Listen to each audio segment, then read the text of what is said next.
الرحيم.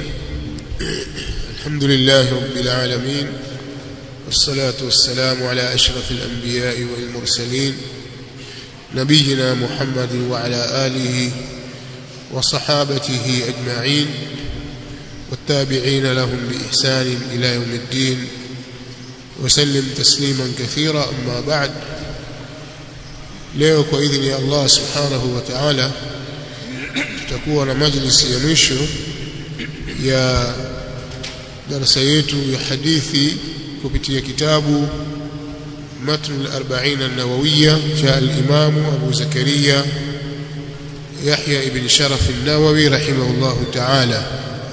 Kwa maana tutamalizia hadithi zilizobakia katika kitabu hiki kuanzia hadithi ya 37 mpaka hadithi ya 42. Na baada ya hapo, kama tulivyowatangazia kwamba kitabu kitakachofuatia kitakuwa ni Riyadhus Salihin cha imamu huyu Muhiddin Abu Zakaria Yahya ibn Sharafi an-Nawawi rahimahullahu ta'ala. Leo tuko kwenye majlisi ya mwisho ya kusomesha kitabu hiki Matn al-40 an-Nawawiyya. Tuanze moja kwa moja kwenye kusoma, alafu mwingine atafuatia kama wakati tutakuwa nao na utaturuhusu kufanya hivyo insha Allah. Naam, iqra ayuha alqari, barakallahu fik.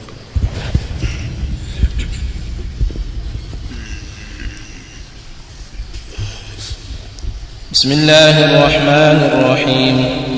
الحمد لله رب العالمين، والصلاة والسلام على سيدنا محمد وعلى آله وصحبه الكرام أجمعين. أما بعد، اللهم اغفر لنا ولشيخنا وللحاضرين ولجميع المسلمين.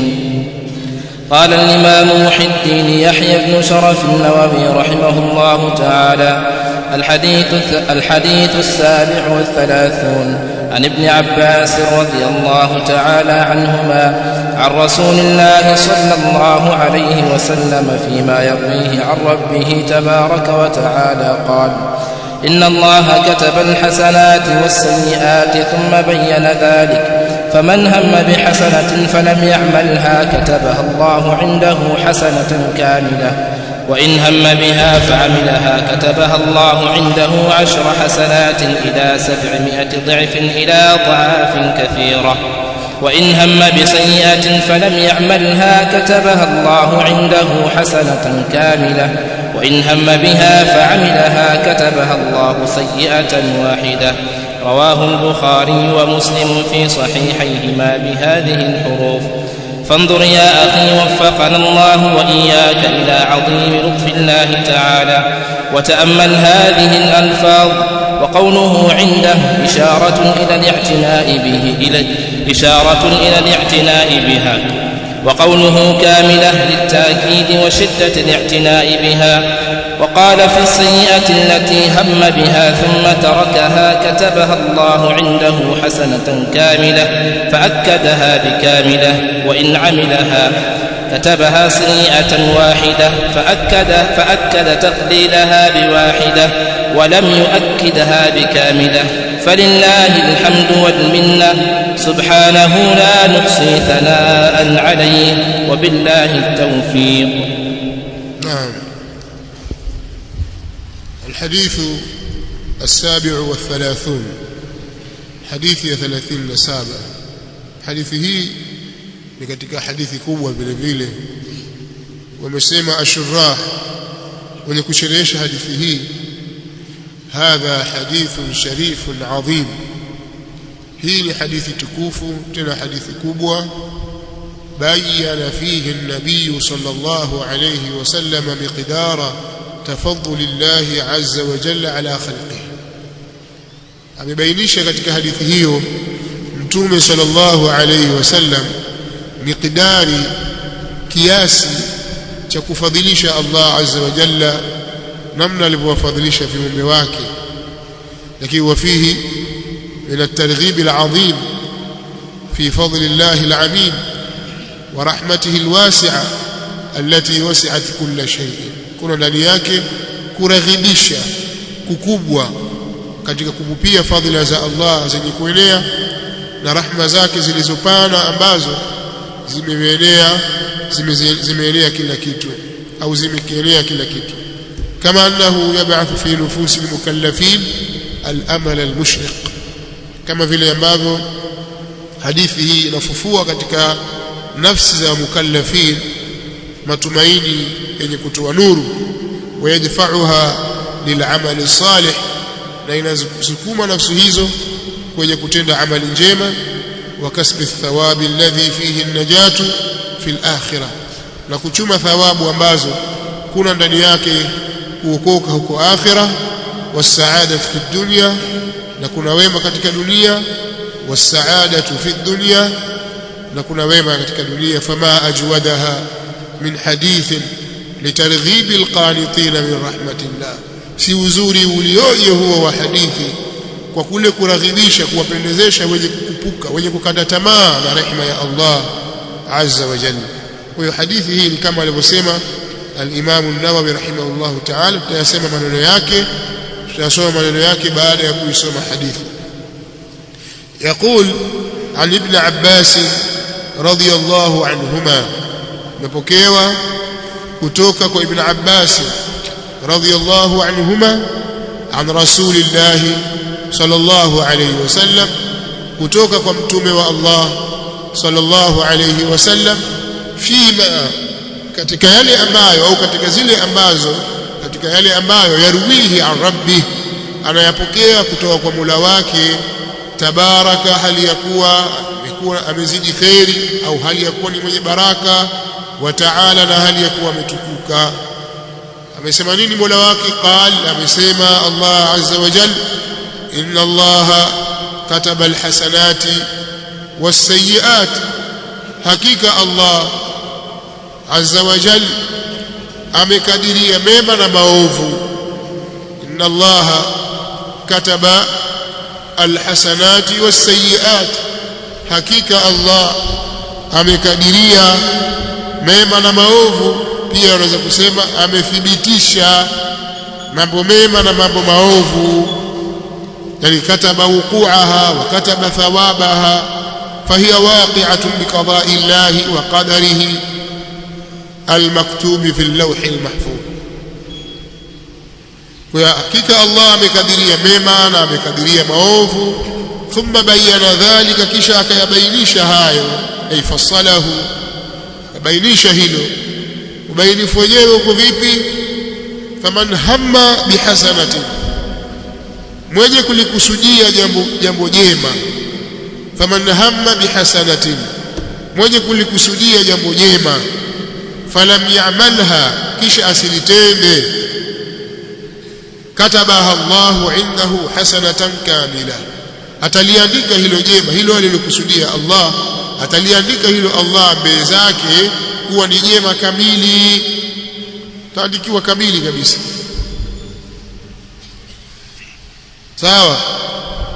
Faman hamma bihasanatin, basi yoyote atakayelikusudia, unaweza kusema hivyo, au mwenye kulikusudia jambo jema, falam ya'malha, kisha asilitende, asilifanye, katabaha Allahu indahu, ataliandika hilo Allah mbele zake, hasanatan kamila, kuwa ni jema kamili. Wa in hamma biha, na akilikusudia hilo, fa'amilaha, na akalitenda, katabaha indahu, ataliandika hilo jema mbele zake, 10 hasanatin, mema 10, ila 700 dhifin, mpaka ziada 700, ila 700 dhifin, mpaka ziada 700, 10 mpaka 700, yategemea na nia yako, ikhlasi ulionayo na khushu' ulionayo katika kutekeleza jambo hilo, na ile itqani, ule ufanisi ulioleta katika ibada hiyo. Kwa hiyo swala anaoswali mtu, swala hiyo moja, watu waswali watu 10, watu 20, 200, 1000, kila mmoja analipwa kwa kadiri ya vile alivyoiswali swala ile. Huyo alikuwa hadhiri katika swala yake, khashi'an lillahi, qanitan lillahi, ametulizana, tena muttabi'an li rasulillah, akaiswali swala yake kwa uzuri kabisa. Lakini huyu aingia kwenye swala mara atoka, ingia atoka, ingia atoka. Mwingine katoka kabisa nje ya swala, hayuko. Malipo yao hayawezi kulingana mbele ya Allah subhanahu wa ta'ala. Kuna watu hawapati katika swala isipokuwa ushri tu, sehemu ya 10 katika swala, mwingine apata sehemu ya 9, mwingine sehemu ya 8. Hivyo hivyo kuna mwingine apata nusu, mwingine apata kamili swala yake yote, kwa vile alipokuwa na muraqaba na Allah subhanahu wa ta'ala. Kwa hiyo watu wanatofautiana. Kiwango cha kwanza unapotenda amali ni 10, moja kwa 10, lakini unaweza kuongezewa zaidi na zaidi mpaka kufika 700, bali ila adhafin kathira, mpaka kwenye ziada nyingi ambazo hazina idadi. Sasa ila adhafin kathira, kwa sababu walikulli darajatu mimma amilu, ala kila mmoja atapata, kila mmoja daraja nyingi kutokana na yale walioyatenda. Kwa ile utendaji wako wa amali ndio utakunyanyua kupeleka zaidi na zaidi mbele ya Allah subhanahu wa ta'ala. Hata katika mambo ya sadaqa, kujitolea, wanatofautiana watu, kama anavyoeleza Allah, mathalu alladhina yunfiquna amwalahum fi sabilillahi kamathali habatin ambatat 7 sanabila fi kulli sumbulatin 100 habba wallahu yudha'ifu liman yasha'u wallahu wasi'un 'alim. Mfano wa wale ambao wanatoa mali zao katika sabilillahi ni kama mfano wa punje moja tu. Umetoa punje moja, ile punje ambatat 7 sanabil, ikaotesha mashuke 7. Punje moja mti wake ukazaa ukatoa mashuke 7. Katika fi kulli sumbulatin 100 habba, katika kila shuke moja kuna punje ngapi? Kuna punje 100. Angalia, punje moja tu, mti wake ule mmoja umeotesha mashuke 7. Katika kila shuke moja lile kuna punje 100. Ngapi itakuwa? Kwa punje moja imeotesha 700. Wallahu yudha'ifu liman yasha, na Allah humzidishi, humfanyia kawili anayemtaka. Wallahu wasi'un 'alim. Kwa hiyo katika amali ndio hivyo hivyo, unaweza kupanda kitu kimoja kikaotesha vingi. Ndio hapa katika hadithi hii. Kisha akasema sallallahu alayhi wasallam, akinukuu akieleza kutoka kwa Mola wake, akasema Allah subhanahu wa ta'ala, wa in hamma bi sayyi'atin, na akilikusudia ovu, falam ya'malha, kisha asilitende, katabaha Allahu indahu hasanatan kamila, atamwandikia yeye Allah mbele zake jema kamili. Jambo ovu bila kusudia kwamba utafanya jambo fulani, ukakaa ukatafakari, si laiki yangu hii, kwa hiyo nifanye hivi, utapata dhambi hapa. Ukamwogopa Mola wako ukaliacha, waandikiwa thawabu kwa kule kuliacha. Ukakusudia wewe kufanya kitu fulani kibaya cha kukupa madhambi, ukamwogopa Mola wako ukakiacha, waandikiwa thawabu. Wa in habba biha, na akikusudia hicho kiovu, akilikusudia hilo ovu, fa'amilaha, na akalitenda. Wa in habba biha, na akilikusudia hilo ovu, fa'amilaha, na akalitenda, katabaha Allahu sayyi'atan wahida, ataliandika Allah mbele zake, ataliandika Allah ovu moja, ataliandika Allah ovu moja, ataandikiwa ovu. Sawa. Rawahu al-Bukhari wa Muslim, ameipokea hadithi hii Bukhari na Muslim. Angalia katika wema namna Allah subhanahu wa ta'ala anavyokunjua. Katika uovu utalipwa lile ulilofanya. Man jaa bisayyi'ati fala yujza illa mithluha wa hum la yuzlamun. Wa man jaa bisayyi'ati fala yujza illa mithlaha, atakayeleta ovu, atakayefanya ovu hata lipo isipokuwa mfano wake. Wa hum la yuzlamun, na wao hawatadhulumiwa, na hali ya kuwa wao hawatadhulumiwa. sawa, kwa vile ulivyotenda. Hadithi imeipokea al-Bukhari na Muslim fi sahihayhima, katika sahihi zao, bihadhihi al-hurufi, kwa herufi hizi, yani kwa matamko haya. Fandhur ya akhi wafaqana Allah wa iyyak, hebu tazama ewe ndugu yangu. Haya ndio maneno ya Imam Nawawi rahmatullahi ta'ala alayhi. Hebu tazama ewe ndugu yangu, aliwafikishe mimi, atuwafikishe sisi Allah na wewe pia, ila adhimi lutfillahi ta'ala, kwenye ukubwa wa upole na lutfi Allah azza wa jalla, Allah ta'ala. Wataamal hadhihi al-alfaz, na yazingatie matamko haya. Wa qawluhu iddahu, na kauli yake aliposema iddahu, bei zake, isharatu lil-i'tina'i biha, ni ishara ya kulipatiliza hilo. Wa qawluhu kamilatan, na kauli yake aliposema kamilatan, ni taakidi wa shiddati al-i'tina'i biha, ni kwa ajili ya kutilia mkazo na ukubwa wa kulipatiliza hilo.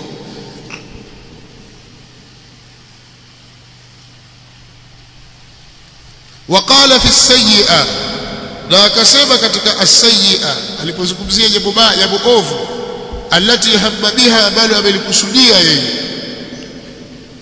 Thumma tarakaha, kisha akaliacha. Katabaha Allahu indahu hasanatan kamila, ataliandika hilo aliloliacha, hilo ovu aliloliacha, ataliandika Allah mbele zake kuwa ni jema kamili. Faakadaha bikamila, akalitilia mkazo, akalikokoteza kwa kusema kamila kwa neno hilo. Wa ila amilaha katabaha sayyi'atan wahida, faakada taqlilaha biwahida, akatilia mkazo kule kutetesha kwake, kule kufanya kwake uchache kwa neno wahida. Wala yuakidha bikamila, na wala hakulitilia mkazo, hakulikokoteza kwa kusema kamila, amesema wahida. Allahu akbar. Na hizi ni fadhila zake Allah subhanahu wa ta'ala, wallahu dhul fadli al-azim. Asema fi al-Imam Ibn Battali katika sharh yake, anasema fi al-hadithi bayanu fadli Allah al-azim ala hadhihi al-umma, katika hadithi hii kuna ubainifu wa fadhila za Allah zilizokubwa juu ya umma huu. Li'annahu laula dhalika, kwa sababu mambo yalivyo, lau kama si hivyo, kan la yadkhulu ahad liljanna, ingelikuwa haiwezekani kwa yoyote kuingia peponi. Lianna amala alibad lisayiat akthar min amalihim alhasanat, kwa sababu matendo ya waja kufanya kwao maovu ni kwingi zaidi kuliko kufanya kwao wema. Ilikuwa ni ngumu kuingia katika aljanna, kwa ile ovu ikawa moja, jema ikawa kumi, mpaka ziada nyingi. Allahu akbar. Naam, اقرأ اللي بعده. فلله الحمد والمنة على ملزيمه. بس دي الله لذا الله سبحانه وتعالى صفة جيمة والمنة لفي فضله سبحانه لا نحصي ثناء عليه. لنمتكاسكم تكاسا yeye, hatudhibiti wasifu juu yake, sifa zake tuzidhibiti. Wabillahi tawfiq, na kwa Allah subhanahu wa ta'ala tu ndiko kuja kuwafikishwa ni kwa Allah subhanahu wa ta'ala, hakuna mwingine anaweza kuwafikisha katika jambo. وهذا تعليق نفيس من المؤلف رحمه الله تعالى ولفتة إلى دقيقة من دقائق العلم. الله أكبر. نعم. قال الإمام النووي رحمه الله تعالى: الحديث 38 عن أبي هريرة رضي الله تعالى عنه قال: قال رسول الله صلى الله عليه وسلم: إن الله تعالى قال: من عادى لي وليا فقد آذنته بالحرب، وما تقرب إلي عبدي بشيء أحب إلي مما افترضته عليه، ولا يزال عبدي يتقرب إلي بالنوافل حتى أحبه، فإذا أحببته كنت سمعه الذي يسمع به، وبصره الذي يبصر به ويده التي يبطش بها ورجله التي يمشي بها ولئن سألني لأعطينه ولئن استعاذني لأعيذنه رواه البخاري. نعم. الحديث 38 hadithi ya 38 na hii ni katika hadithi vile vile kubwa kwa sababu inakusanya faida nyingi kama anavyosema Imam Shawkani rahimahullah ta'ala hadithu man aada li waliyan qad ishtamala ala fawaid kathiratin naf'i jalilatil qadri liman fahimaha haqqa fahmiha wa tadabbaraha kama yanbaghi.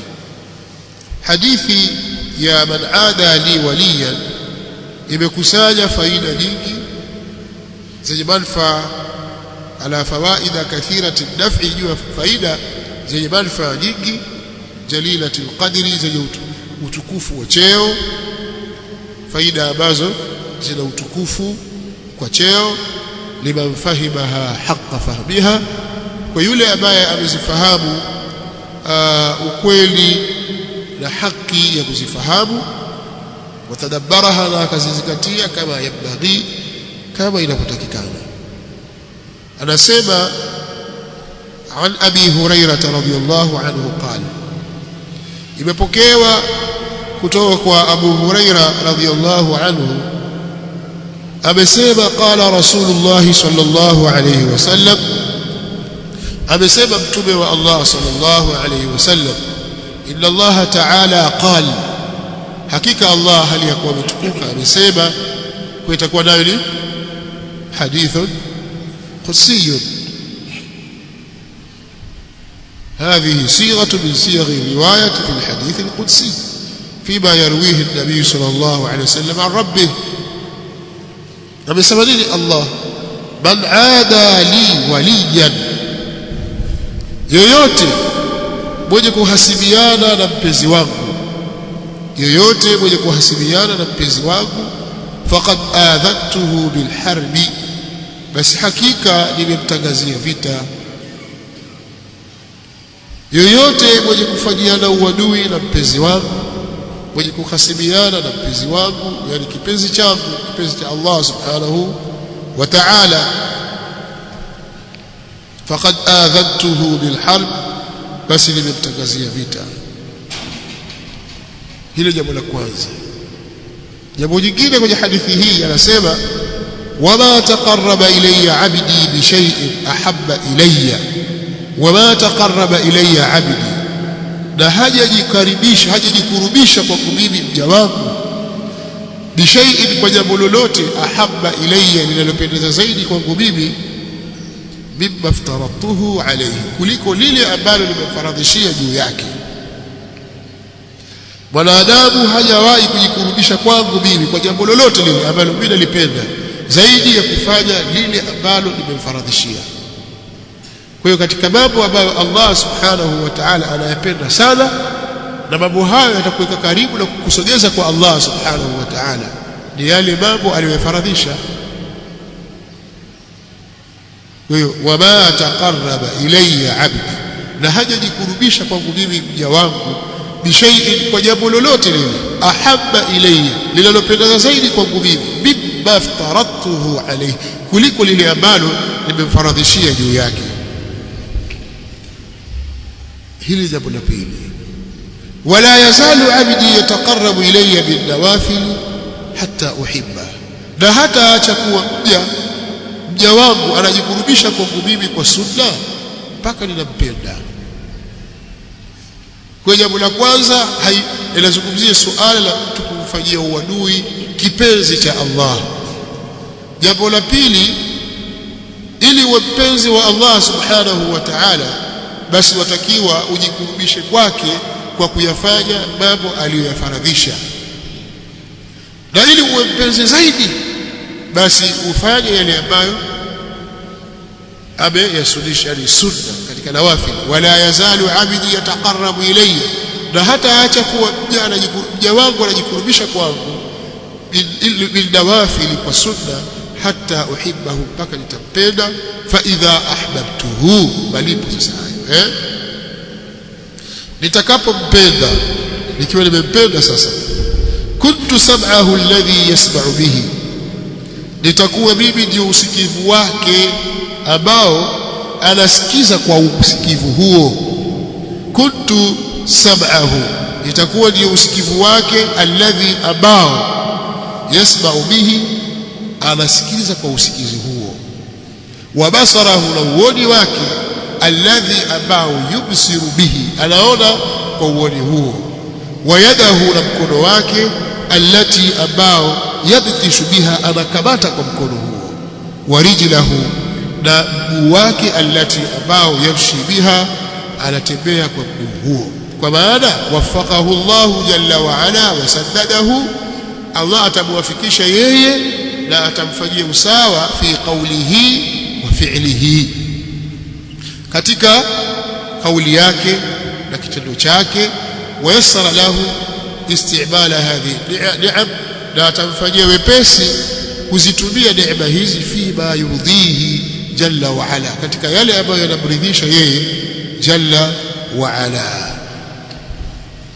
Kwa maana ya kwamba hatasikiliza isipokuwa kile anachokipenda Allah subhanahu wa ta'ala watu wakisikiliza. Ataacha kusikiliza vitu vya haramu kama vile kusengenya, kusikiliza kusengenyaji, fitna, jimbo, mambo machafu na mengineyo. Na atakuwa ni uoni wake, kwa maana hata tazama isipokuwa kile ambacho kinamridhisha Allah subhanahu wa ta'ala, na atajiepusha na vile anavyovichukia Allah kwake kuvitazama, hata visogelea. Katika mambo ya haramu atakaa nayo mbali, hata yatazama. Kadhalika hata kamata isipokuwa kile ambacho kinamridhisha Allah subhanahu wa ta'ala. Kwa hata utumia mkono wake katika mambo ya kumuudhi Allah, ima kwa kuyaandika au kwa kushika au kwa kupiga au kwa kuua na vinginevyo. Hivyo hivyo kuja kutembea, hata itumie miguu yake isipokuwa kwenda kwa yale ambayo yanamridhisha Allah katika mambo ya ibada au mambo ya mubaha ambayo si haramu. Atakwenda misikitini, atakwenda katika halaka za dhikri na ilmu, atakwenda kuunga udugu, kuwatembelea wagonjwa, kufuata jeneza na mfano wa hayo, lakini hata kwenda katika mambo ya haramu. Ndio maana kuntu sam'ahu alladhi yasma'u bihi wa basarahu alladhi yubsiru bihi wa yadahu allati yabtishu biha wa rijlahu allati yamshi biha. Sawa. Kisha anasema wala in sa'alani la u'tiyanna, na wallahi akiniomba mimi nitampa. Wala in ista'adhani, na akitaka hifadhi kwangu, la u'idhannahu, wallahi nitamhifadhi. Wala in sa'alani, na wallahi akiniomba mimi, la u'tiyannahu, nitampa yeye. Wala in ista'adhani, na akiniomba hifadhi, akinitaka hifadhi mimi, la u'idhannahu, wallahi nitamhifadhi. Rawahu al-Bukhari. Tumeelewana hapo eh? Kwa hiyo ni sifa ya mtu anayependwa na Allah subhanahu wa ta'ala, na hana alama maalum zaidi ya kuwa ni wale waliotajwa na Qur'ani, ala inna awliya Allah la khawfun alayhim wala hum yahzanun. Kila nani hao? Alladhina amanu wa kanu yattaqun. Si kwamba wana sifa na vajilia makubwa na nguo yake kazi yake viraka viraka mchafu hivi, hapigi mswaki au havai viatu, unafahamu, kibera tasbihi kubwa, huyo ni wali. Hali vizuri au halali mahali pazuri, hakuna alama hizo kwamba huyo ni wali. Huyo hawi wali, yule hawi kabisa, shida mwanamke.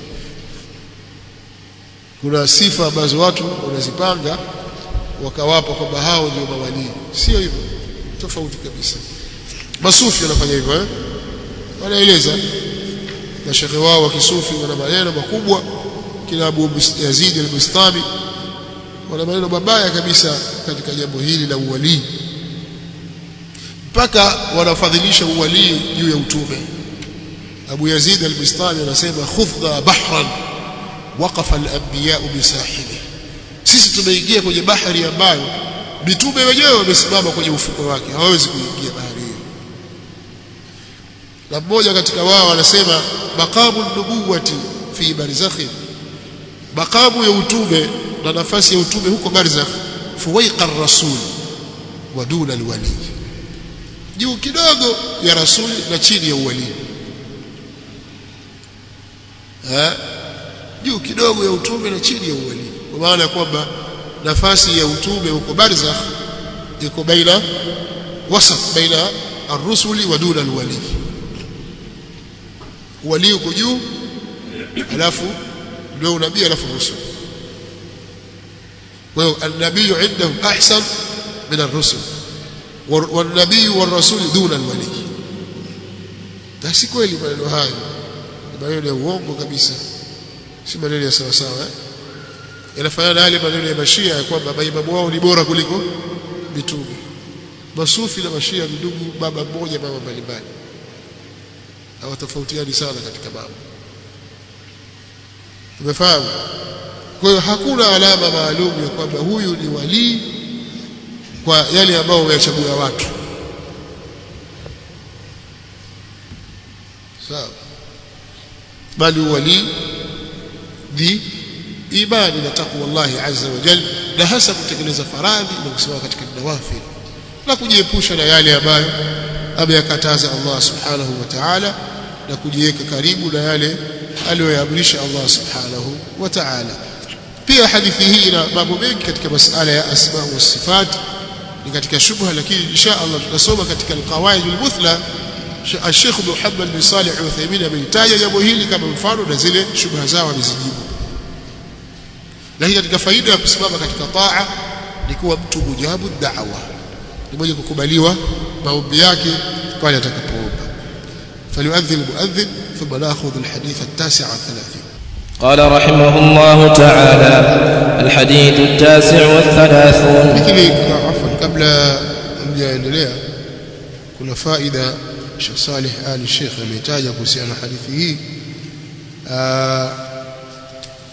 kuhusiana na uadui ambao unaweza kujitokeza kwa watu ambao wao sisi tunaamini kwamba ni katika auliya Allah, kama vile masahaba wa Mtume sallallahu alaihi wasallam. Kunaweza kutokea watu kuhasimiana katika jambo. Kuhasimiana kunaweza kuwa katika mambo mawili au katika mambo ya aina mbili. Jambo la kwanza, uhasama katika dini.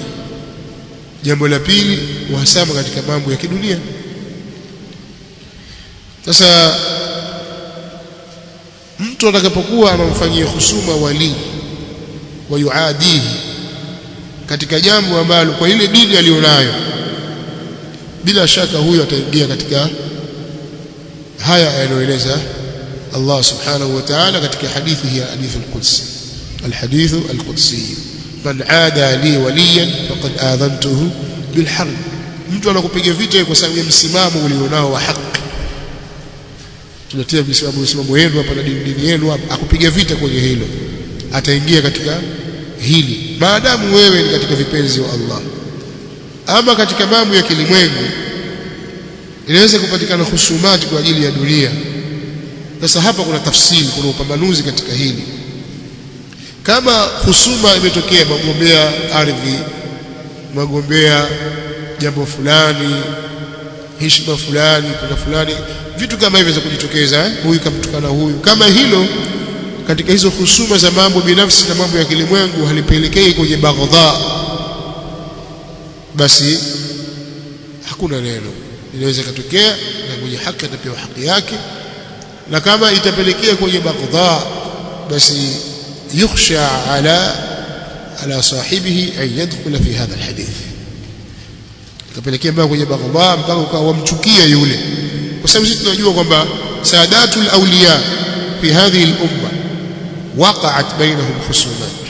mabwana wakubwa katika mawalii katika umma huu ambao ni masahaba iliwahi kutokea baina yao khusumati takhasama Umar wa Abu Bakar fi iddat majalis takhasama al-Abbas wa Ali alishaku kukhasibiana Umar na Abu Bakar katika baadhi ya mazungumzo yao kupelekana kwa Mtume sallallahu alaihi wasallam al-Abbas na Ali ishipatikana baina yao husuma na wengineo katika masahaba. Husuma kutokea ni kitu cha kawaida, lakini isipelekee katika al-baghdha wash-shahna, na hili halikuweko baina Abu Bakar na Umar. Hakuna anaweza kusema kwamba walikuwa wanachukiana, au baina al-Abbas na Ali radiyallahu anhu ashabi Rasulullah sallallahu alaihi wasallam. Kwa hiyo mambo kama haya hayaingii katika hadithi hii. Lakini wewe ukamchukia sahaba fulani kwa lipi? Sasa yukhsha alayka, au utaingia katika hili, man aada li waliyan faqad adhantuhu bil harbi. Haya soma hadithi.